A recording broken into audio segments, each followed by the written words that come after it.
Y para empezar, quería hacer una evocación de la historia franciscana de esta ciudad de Benavente, que desde el siglo XIII contó con la presencia de franciscanos. Estuvieron durante siglos trabajando en esta ciudad y evangelizando. Son muchos los vestigios que quedan aún de esta presencia.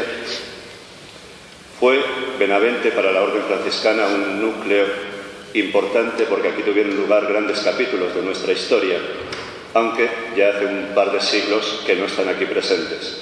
Entonces es para mí un honor continuar esta presencia franciscana en la ciudad. La Capilla de la Soledad, donde ustedes tienen ahora mismo el Museo de Tierra Santa, tiene en la fachada un escudo que es nuestro emblema franciscano. Es un testimonio muy evidente de nuestra presencia aquí. El escudo consta de dos brazos, el brazo de San Francisco cruzado con el brazo de Cristo, y entre los dos sostienen la cruz. Este emblema es nuestro escudo, está presente en todas nuestras casas y significa el objetivo y el ideal del carisma franciscano, la unión con Cristo. El brazo de San Francisco nos representa a todos, no solo a San Francisco. Representa el objetivo de todo cristiano, vivir y sentir uno con Cristo. Es un objetivo que ustedes tienen al pasar por la soledad, pueden verlo y recordarles continuamente. Bien, lo que este escudo significa es el objetivo, no es el punto de partida. La unión con Cristo es el objetivo de todo cristiano a lo largo de su vida. Si alguno de ustedes no se siente todavía uno con Cristo, no significa que sea más o menos cristiano. Significa que estamos en camino, unos antes y otros después, y todos en el mismo camino. En el colegio franciscano donde trabajo, la profesora de los niños de 4 años me llama todos los años para ir a su clase, vestido con el hábito, y mientras ella les habla de San Francisco. Me hacen algunas preguntas y ella les cuenta lo que les parece. Este año, a la salida de las clases, uno de los niños de 4 años se me acerca y me dice: yo te conozco, tú no eres San Francisco. Obviamente era evidente que el niño tenía razón. Pues lo mismo me pasa aquí. Ustedes saben que yo no soy San Francisco, ni nadie especialmente merecedor para motivar la Semana Santa de Benavente. Soy uno más entre todos vosotros. Ustedes conocen toda mi historia, mi familia, casi mis ambiciones de siempre. Entonces no soy sino uno más. ¿Qué hago yo aquí entonces para motivar la Semana Santa de Benavente? Pues ya que estoy aquí, una cosa sí que me gustaría decir, y que será el resumen de todo lo que tengo que decir. Y es la verdad de todo lo que celebramos. Que todo lo que celebramos en Semana Santa es verdad. Nuestra fe es verdadera. Nuestra esperanza es cierta. Porque partimos de una verdad. Si caminamos hacia atrás en nuestra historia, llegamos a los tiempos de Jesús de Nazaret. Un personaje, una persona de nuestra misma carne, que vivió en algún lugar de Israel, nació en un lugar humilde de Judea, no sabemos si en un portal o en una cueva, pero que nació en un lugar de Judea. Él se presentó como nuestro camino, nuestra vida y nuestra verdad. Estuvo 3 años anunciando el amor de Dios y contándonos todo lo que los hombres necesitamos saber de Dios, en palabras de San Pablo. Todo lo que necesitamos saber de Dios ya nos lo contó Cristo. Por medio de palabras y de obras nos contó que el amor es más importante que la ley, que la unidad entre nosotros, entre toda comunidad cristiana, está por encima de todos nuestros proyectos personales, nuestros programas, nuestras ambiciones. Que debemos perdonarnos hasta 70 veces 7 antes de que ninguno de nosotros tenga derecho a levantarle la voz a otro. Nos contó que los pobres son sus preferidos, que no podemos llamarnos buena gente si no amamos a todos por igual. Y tantas cosas que ya sabéis de él. Y no miento si digo esto, como no mintieron vuestros padres cuando os lo contaron, vuestros abuelos cuando se lo contaron a vuestros padres, y así en la cadena de transmisión de la fe, dentro de la cual nosotros, Benavente, no somos sino un eslabón más en esta cadena de transmisión de la fe. Pero lo más cierto de todo lo que nos contó Cristo es que Dios os ama. A cada uno de vosotros Dios os ama. Dice el Evangelio que leeremos el Domingo de Ramos: He aquí tu rey que viene a ti, humilde y manso. Lo más importante de este Evangelio es que viene a ti. Cuando Jesús entró en Jerusalén, aclamado con los ramos, seguramente sería un grupo muy pequeño los que le aclamaban. Eso ha sido una constante en la historia de nuestra fe, que siempre han sido grupos pequeños los que viven la fe, los que mantienen, y Dios dirá cuando querrá que todo el mundo sea buen cristiano. El gran descubrimiento de San Francisco en su camino personal de fe fue cuando descubrió que él tenía alma. Si mucha gente no valora la educación en la fe, el domingo, la parroquia, es porque realmente no creen que tenemos alma, que tenemos una parte espiritual que hay que cuidar. El alma es esa parte de Dios que tenemos todos, con la que Dios ha vestido nuestra carne y que nos permite ambicionar mucho más que tener la nevera llena y que comer diariamente, que nos permite amar a los demás, amar gratuitamente, sufrir por los pobres, que nos duela el dolor ajeno. Todos esos valores que nos da nuestra parte espiritual nos la ha dado Dios. A mí me gustaría tener ahora mismo las pruebas irrefutables de que todo lo que celebramos es cierto. Mis pruebas no dejarían de ser personales y subjetivas y, por lo tanto, ante los ojos de ustedes, pues no serían convincentes. Pero hay entre nosotros alguna prueba de que todo lo que celebramos es verdad. La presencia de sacerdotes entre nosotros es una prueba evidente. A este sacerdote le ordenó otro sacerdote, y así, en la cadena del tiempo, hasta llegar a los primeros apóstoles. No hay ningún momento en la historia en que se haya planeado inventar algo. Todo esto viene desde el primer día, y esto es algo que no podemos dudar. Y otra prueba de la que me gustaría hablar ahora un momento es la iconografía. Las imágenes que ustedes tienen en las cofradías que tenemos en nuestras iglesias son una prueba de esta transmisión de la fe que viene desde el primer día, que nadie se inventó en ningún momento de la historia. Si seguimos la pista de la representación del crucificado hacia atrás, llegamos hasta los tiempos de Jesús, hasta el tiempo de los romanos, en que el castigo legal era la crucifixión para los máximos delitos, para los condenados. Durante los primeros 3 siglos en que estaba vigente el castigo de la crucifixión, los cristianos no la representaron. También podía ser provocador el representarla. Entonces los cristianos se servían de otros signos. Representábamos a Cristo como pescador, como pastor, como un sol. En el siglo IV quedó abolida la crucifixión. Los evangelios lo narran. Cicerón cuenta que Cristo fue crucificado, según dice él, con el castigo más inhumano que los hombres hayan podido inventar. A partir del siglo IV queda abolida la crucifixión. Entonces ya no es algo evidente que los niños vean por la calle, necesitamos contarlo. Y una forma de contarlo ha sido representarlo. Se empieza a representar la cruz en las monedas, en los sarcófagos de los difuntos, y en algún momento se empieza a representar exenta la cruz en sí misma. El hecho de representar la cruz, de representar a Cristo crucificado, dio lugar a una infinidad de herejías en el mundo cristiano. Que si Cristo era Dios y no era hombre, que si era hombre y no era Dios, ¿cómo va a ser Dios y va a sufrir como un hombre? Seguramente fuera un hombre mimado por Dios o con un poder especial. Resultaba particularmente imposible creerlo, hoy también, pero no es nuevo. Ya en el siglo IV había estas dudas. ¿Qué podía ganar Dios con hacerse hombre? Hubo una ciudad, en Nicea, donde se reunieron todos los cristianos en el año 325, y el credo que hemos rezado hoy en la misa lo definieron en el año 325 porque ya tenían este problema de creer. Ya entonces se decía si no sería todo un invento de alguien, el hecho de que Cristo fuera Dios. ¿Quién se pudo inventar una cosa así? Pues en este credo decimos que Cristo es Dios de Dios, de la misma naturaleza del Padre, y que por obra del Espíritu Santo se encarnó en María, la Virgen, y se hizo hombre. Bien, pues como vemos, no solamente heredamos la fe, sino que también heredamos las dudas.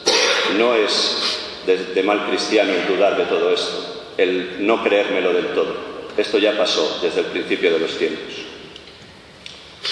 A partir del siglo IV se comienza a representar a Cristo y se representa resucitado, con los ojos abiertos. Castilla y León está llena de Cristos románicos con los ojos abiertos. En Galicia hay muchísima iglesia románica con Cristos de ojos abiertos, resucitados, incluso que sonríen.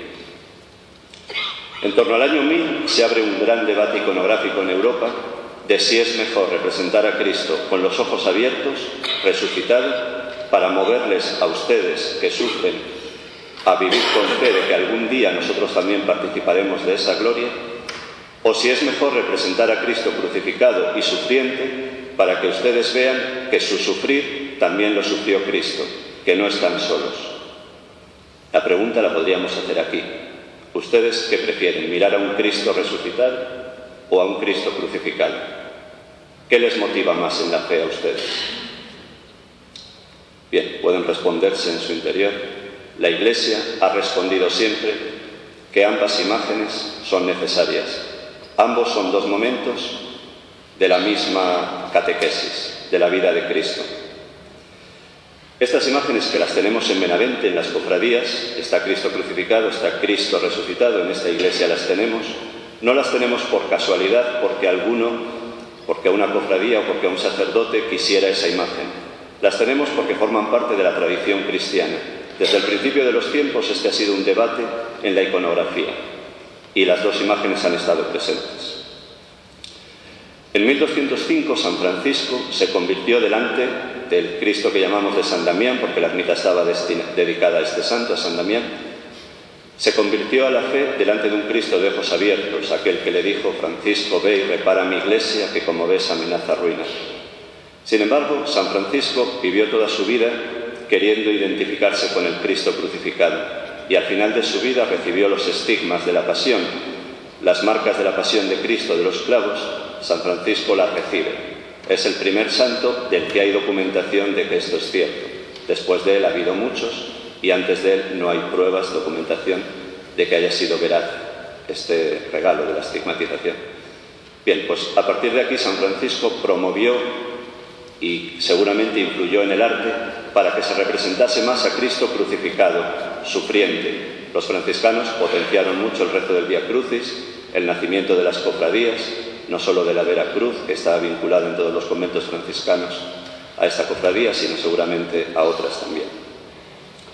Bien, tenemos motivos suficientes para sentir que Dios está con nosotros desde el principio de los tiempos, crucificado y resucitado, porque por ambos momentos pasaremos todos y Cristo pasó primero. Lo que nos recuerda cada celebración de la Semana Santa es que Cristo está con nosotros, que mientras vivimos esta vida, Él está con nosotros y está como nosotros. Lo que sí quería deciros es que Dios está cercano a cada uno de vosotros, que vuestro dolor le duele a Él y que nuestra oración también le llega a Cristo. Él nos la devuelve en forma de fuerza y poder para vivir el día siguiente con esperanza. Es muy difícil explicar a alguien que haya sufrido o que haya perdido a quien no debía perder, explicarle que Dios está con nosotros y que sufre nuestro mismo dolor. Gracias a Dios no es mi responsabilidad el explicarlo, porque ni siquiera San Agustín fue capaz de explicarlo, pero sí contarlo, decir que Dios es la forma que tiene de actuar. A todos nos gustaría que Dios actuase con efectos especiales, con poderes instantáneos, pero la forma que Dios ha tenido de actuar es la de estar con nosotros como uno más. En el momento en que Él decidió que el hombre estaba maduro para conocer todo de Dios, Él se hizo presente como hombre y vivió nuestra misma vida. ¿Cómo podría Dios conocer nuestro sufrimiento si no lo ha padecido Él? Bien, hasta aquí es donde podemos explicar. Más allá entra la fe.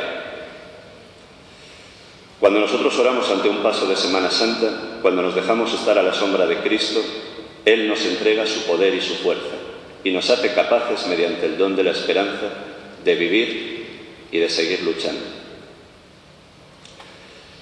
Es fundamental la comunidad. Cristo se hace presente a través de la Iglesia, siempre ha sido Iglesia. Por eso, hablaré también un poco después de la responsabilidad que tenemos la parroquia, la cofradía, todos los espacios cristianos, de ser una comunidad de fe. No solamente de celebrar la misa y despedirnos, sino conocer a los que vienen a misa, pues igual en las cofradías y en todos los espacios cristianos tenemos que hacer de nuestros espacios una comunidad. No sé si puedo decir, en mi humilde saber, o si cometo algún error teológico, en decir que cada paso de Semana Santa, cada procesión, es algo muy parecido a un sacramento. Desde luego, es mucho más que una catequesis. Una catequesis es el pórtico de la gloria en Santiago, es cualquiera de estas imágenes aquí situada. Nosotros nos ponemos ante el pórtico de la gloria y nos cuenta una historia. Pero una procesión que, además de ponernos delante de una imagen, está llevada por un grupo de gente que dedica su tiempo, su oración y su fe a sacar a Jesús a la calle, eso es algo parecido a un sacramento, porque nos sitúa ante el misterio de Dios. Nos pone delante de nosotros la escena en la que Cristo, Dios, se hace hombre por cada uno de nosotros. Cada procesión es una llamada de Dios a cada uno de nosotros, a cuestionarnos lo que en nuestra vida no haya de santidad, de bondad, de compasión, de misericordia. Incluso si el cofrade o el penitente no fuera un santo. Del mismo modo que un sacerdote que pudiera no ser santo no anula el valor de un sacramento, el hecho de que un cofrade no sea el mejor cristiano del mundo no anula el poder que tiene una procesión de situarnos ante el misterio de Dios.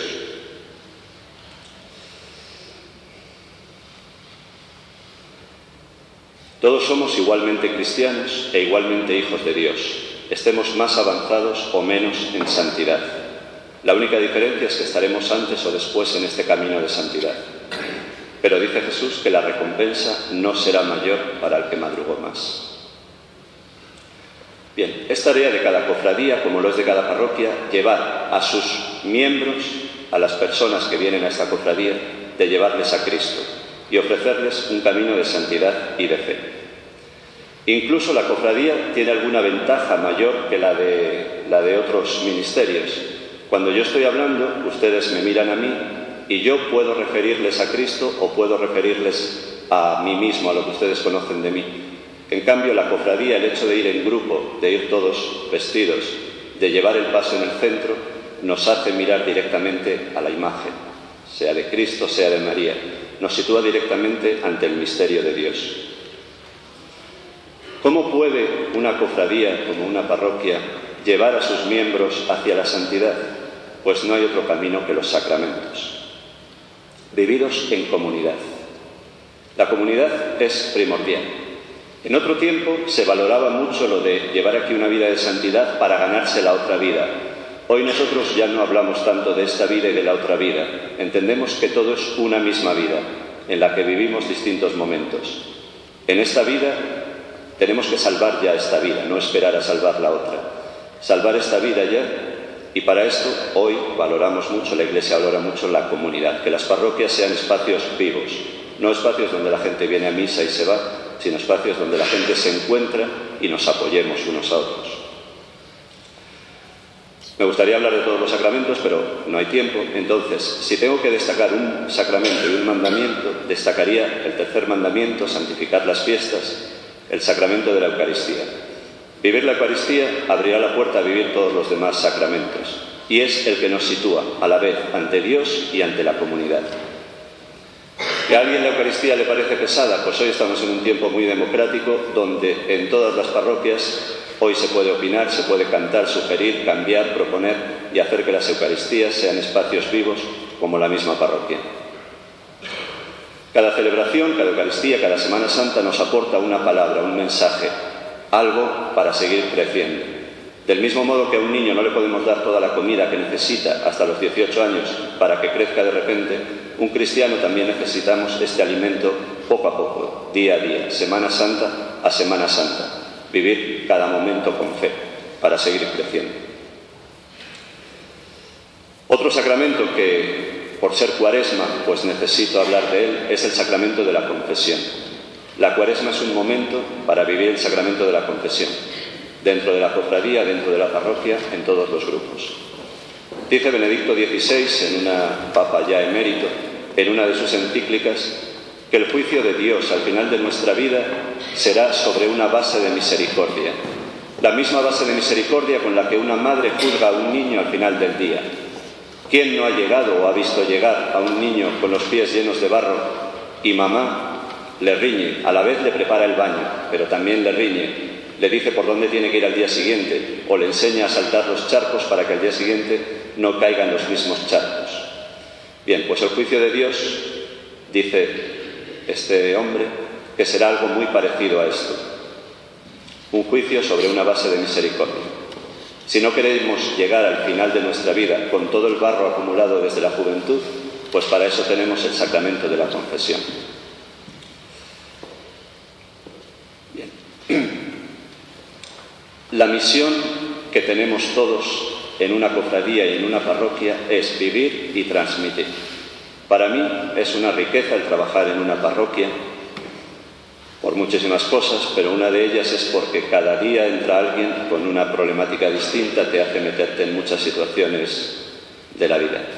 Alguien que entra muy a menudo en una parroquia de ciudad, por lo menos, es una madre con un hijo de 17 años que está metido en problemas, en drogas, en cosas así, y viene a ver porque le han dicho que ya miró todos los sitios posibles a ver si en una parroquia le podemos ayudar.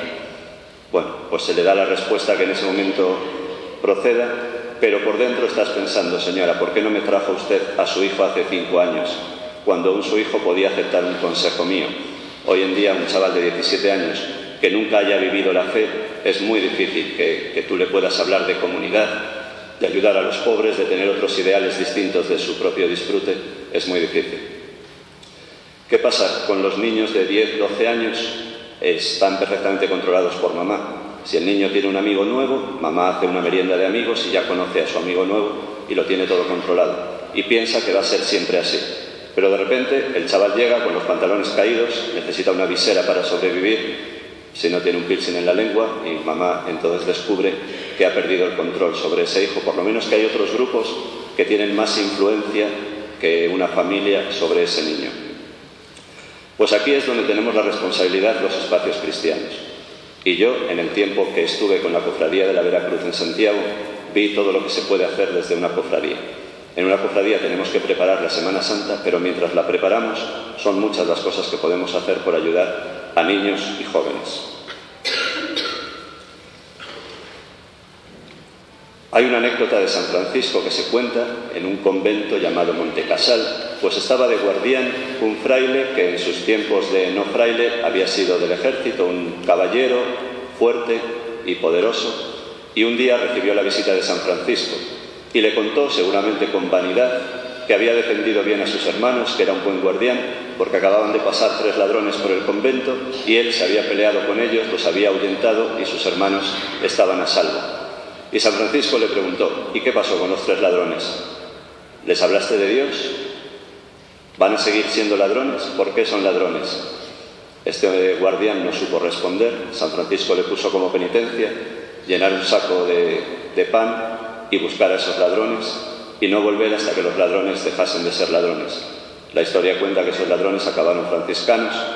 No sé si la historia es así, pero es una anécdota que nos mueve a pensar en nuestra responsabilidad. No solo tenemos responsabilidad por los que están dentro, sino también por los que están fuera, incluso por los que están en otras iglesias, que aquí en Benavente, como en Coruña, como en Galicia, pues hay muchísima mezcla hoy de credos y de no saber quién es el que tiene la verdad. Bien, quería decir que la Semana Santa es un momento intenso en la vida de un cristiano. Algo así como una JMJ en la vida de la Iglesia. Es un momento donde los niños y los jóvenes pueden ver toda la Iglesia a la vez. Domingo a domingo vemos nuestra parroquia, nuestro grupito de catequesis, pero en la Semana Santa pues vemos todo lo que hay en la ciudad. Todo esto, una JMJ, no serviría de nada si después, al volver a tu parroquia, no hay una vida de fe, una ayuda del día a día para mover a cada persona a vivir la fe personalmente con Cristo. Una Semana Santa es un momento intenso para despertar este sentido de Iglesia, esta responsabilidad, Y después nos queda todo el año la tarea de llevar a las personas a vivir esa fe. Si los jóvenes no vienen a la iglesia, jóvenes o mayores o abuelos, porque hoy hay de todo ya que nos cuesta mucho venir a la iglesia, desde luego no es culpa de los jóvenes. Yo convivo con muchos jóvenes que están llenos de inquietudes. Están deseando que no haya pobres en la calle, están deseando que haya democracia en países donde no la hay, se quedan sin dormir por ir a cuidar a un enfermo una noche. Si no están en la iglesia es porque no se sienten felices en el grupo dentro de la iglesia. Luego es responsabilidad nuestra el crear esos espacios, generar espacios donde en el seno de la iglesia un joven sea feliz. En cuanto haya el espacio, el joven vendrá a la iglesia. No es culpa de ellos, tampoco es culpa nuestra, vamos, es una situación que vivimos hoy en día. Bien, cada cofradía debéis ser un espacio donde los pequeños y los jóvenes encuentren un hogar, una familia cristiana, un sentir común, y donde todas las cofradías puedan ofrecer oración, puedan ofrecer los sacramentos, puedan ofrecer un espacio donde crecer en la fe. Bien, quería decir una palabra para las familias. Transmitir y vivir toda la riqueza que Benavente tiene en esta Semana Santa, en la vida que yo he visto que hay en las cofradías, es responsabilidad de todos, está claro. Es responsabilidad de la parroquia, es responsabilidad del ayuntamiento, es responsabilidad de los escaparates en anunciar lo que pueden, es responsabilidad de los colegios que pueden pedir a los niños trabajos sobre anécdotas o vestiduras o imágenes de la Semana Santa, pero es sobre todo responsabilidad de papá y de mamá, de abuelo y abuela también. Pero ¿quién enseña a un niño a comer, a sentarse, a atarse los zapatos? Un niño, cuando se hace mayor, hace las cosas que aprendió desde niño. Pues la fe es fundamental que papá y mamá salgan con el niño a ver la procesión. Tener las cofradías que hay en Benavente es una riqueza que no tienen todas las ciudades y todas las parroquias. Es como si ya te diesen el trabajo hecho para transmitirle la fe a tu hijo. Lo único que tienes es que salir a verlo y contárselo al hijo, contar todo lo que pasa, lo que hay en el paso, lo que hay en la vida de la ciudad. El ejemplo de familia transmite más que ninguna otra palabra. Las parroquias somos un mero teatrillo de los domingos cuando después, durante la semana, no hay en casa el ambiente de transmisión que puede haber en la parroquia. Cuando parroquia y familia vamos juntos, pues el trabajo está hecho. Cuando no vamos juntos, puede que las parroquias quedemos como un recuerdo infantil de la primera comunión. Y bueno, pues quería terminar con un gracias de parte de toda la Iglesia. Creo que puedo representar a la Iglesia entera para decir que gracias a las cofradías, a la Iglesia de Benavente, a las parroquias, a todos los que hacéis posible esta Semana Santa, a los que sois enviados de Dios como profetas que lleváis la persona de Cristo a las calles. La primera pregunta que Dios hace en la Biblia al hombre es: ¿dónde estás? ¿Dónde estás? Cuando veáis que Cristo, que María, sale a vuestras calles, os estará haciendo esta pregunta a cada uno de vosotros: ¿dónde estás? Adán se escondió de Dios porque se sentía pecador o porque no quería que Dios le molestase su vida de ser un sencillo pecador. Entonces huyó de Dios y Dios salió a buscarlo. La Semana Santa es Dios que sale a buscaros y a preguntaros a cada uno de vosotros: ¿dónde estás? No sé si vosotros estáis buscando a Dios, pero Dios sí os está buscando a vosotros. Cada Semana Santa saldrá, lo veréis que sale a buscaros. En la Semana Santa podemos ver que Cristo está con nosotros, está como nosotros y está con todos a través de vosotros, del trabajo y de las procesiones y de todo lo que hacéis en las cofradías. Sois una viva expresión, las cofradías, de la comunión de la Iglesia. Todos a una anunciando a Cristo. En la Eucaristía anunciamos la palabra. En las cofradías, en las procesiones, anunciáis los hechos del Evangelio. En comunión. Quizás las cofradías expresáis la comunión mejor que otros espacios cristianos, porque si uno tropezara, el resto del grupo sostendría al grupo. Bien, pues solamente quería deciros que recordad que vuestra vida va a ser el único evangelio que va a leer mucha gente. Los niños y los jóvenes creerán lo que vosotros les transmitís. Y que muchas gracias y enhorabuena por el trabajo y la vida que he visto en Benavente.